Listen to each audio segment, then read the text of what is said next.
जो बोले सो निहाल, सत श्री अकाल। दोस्तों, आज मैं आपके बीच जिस विषय को लेकर के आया हूँ वो भारत के इतिहास के सबसे बड़े बलिदानी परिवार में से एक सिख धर्म के 10वें गुरु गुरु गोविंद सिंह के परिवार के शहादत के रूप में जाने जाने वाले दिसंबर महीने के विषय को लेकर के मैं आपके बीच आज उपस्थित हूँ। दोस्तों, भारत के इतिहास में जो सबसे बड़े बलिदान रहा, ऐसे तो देश में कई बलिदानी हुए, लेकिन उन सभी बलिदानियों में से जो सबसे प्रमुख रहे वो हैं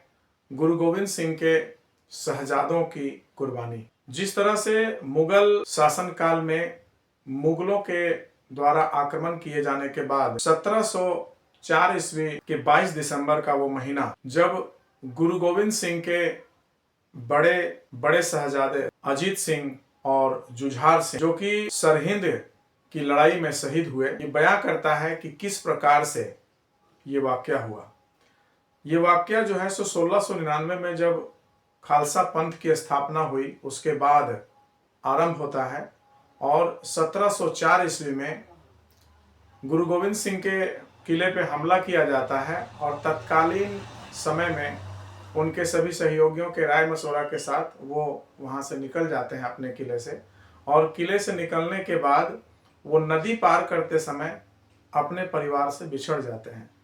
गुरु गोविंद सिंह के साथ बड़े साहबजादे अजीत सिंह, और जिनकी उम्र लगभग 18 वर्ष, और दूसरे साहबजादे जुझार सिंह, जिनकी उम्र लगभग 15 वर्ष, साथ में रहते हैं और अपने सहयोगियों के साथ वो एक साथ हो जाते हैं। और दूसरी तरफ जो है सो गुजरी माता के साथ छोटे साहबजादे जोरावर सिंह, और जिनकी उम्र लगभग 7 से 8 वर्ष, और उससे छोटे साहबजादे जो थे आपके फतेह सिंह, जिनकी उम्र लगभग 5 से 6 वर्ष, ये साथ चले जाते हैं। माता गुजरी के साथ जब वो दोनों अलग बिछड़ जाते हैं, एक तरफ गुरु गोविंद सिंह और दूसरी तरफ माता के साथ 2 बच्चे, और एक तरफ गुरु गोविंद सिंह जी के साथ 2 बच्चे, 2 भाग में बढ़ जाते हैं। गुजरी माता के साथ दोनों छोटे साहबजादे एक गांव में हरसमरन कौर के यहाँ चली जाती है और उनके साथ निवास करती है, और जिनकी सूचना गुरु गोविंद सिंह के सेवक रहे गंगू सेवक जो हैं सो वजीर खान, सरहिंद के जो नवाब थे, वजीर खान को सूचना दे देते हैं, और ये जो हैं सो दोनों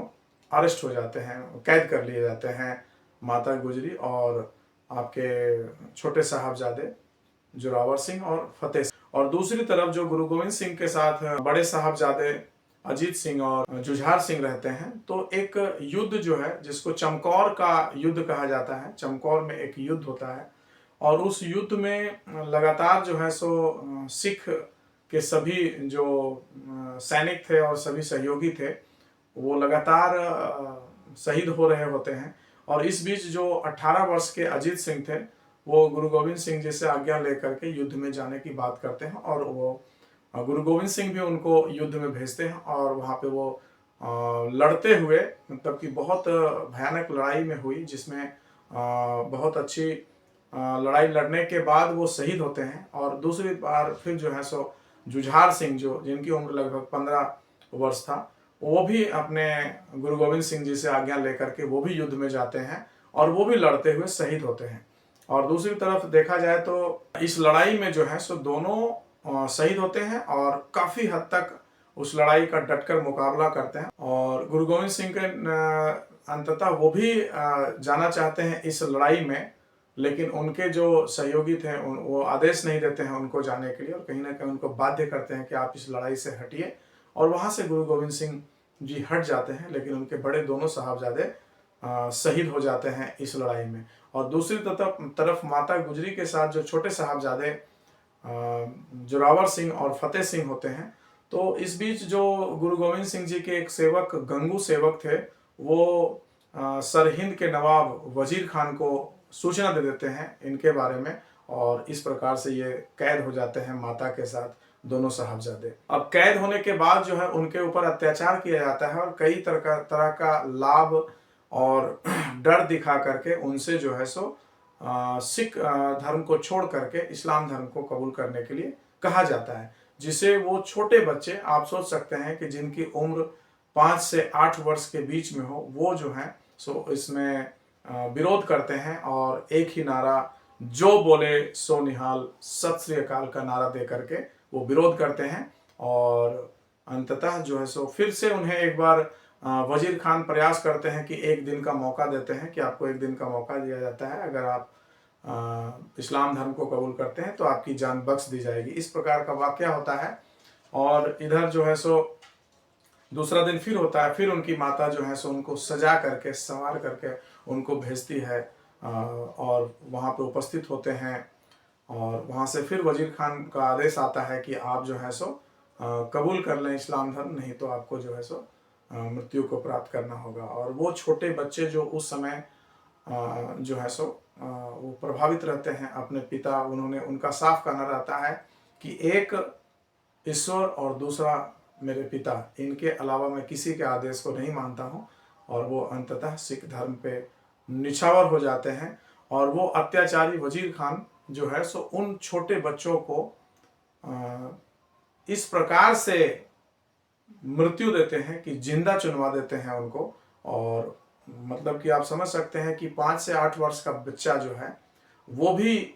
अपने आप को इस प्रकार से तैयार कर चुका था कि धर्म के प्रति, न्याय के प्रति वो बलिदान दे देते हैं, अपने आप को शहीद हो जाते हैं और इस प्रकार से अपने नाम को अमर कर जाते हैं। और इन्हीं के लिए विश्व के इतिहास में ये सबसे बड़े बलिदानी में से कहा जाता है। और इन दोनों की शहादत की खबर पा करके माता जी जो थे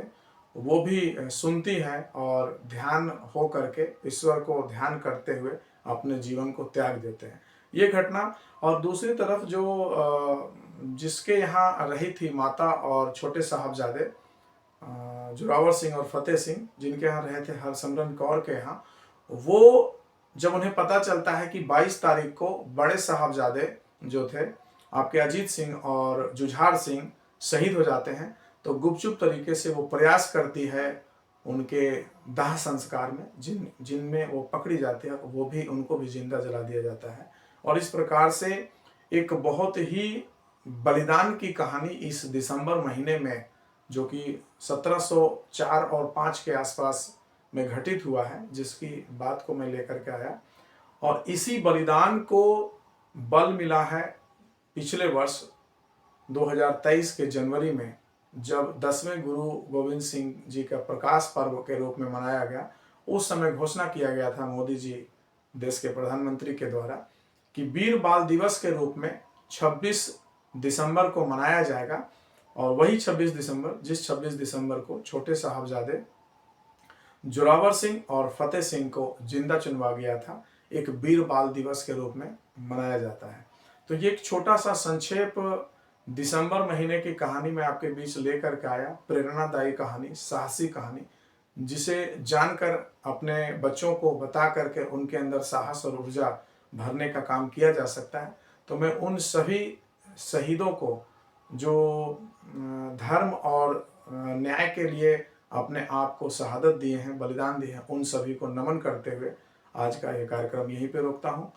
दोस्तों, आपको मेरा कार्यक्रम कैसा लगता है निश्चित रूप से अपने कमेंट और लाइक के माध्यम से मुझे बताएं और अधिक से अधिक सब्सक्राइब करके मुझे सहयोग करें। आप सभी का पुनः धन्यवाद। जो बोले सो निहाल, सत श्री अकाल। बहुत बहुत धन्यवाद।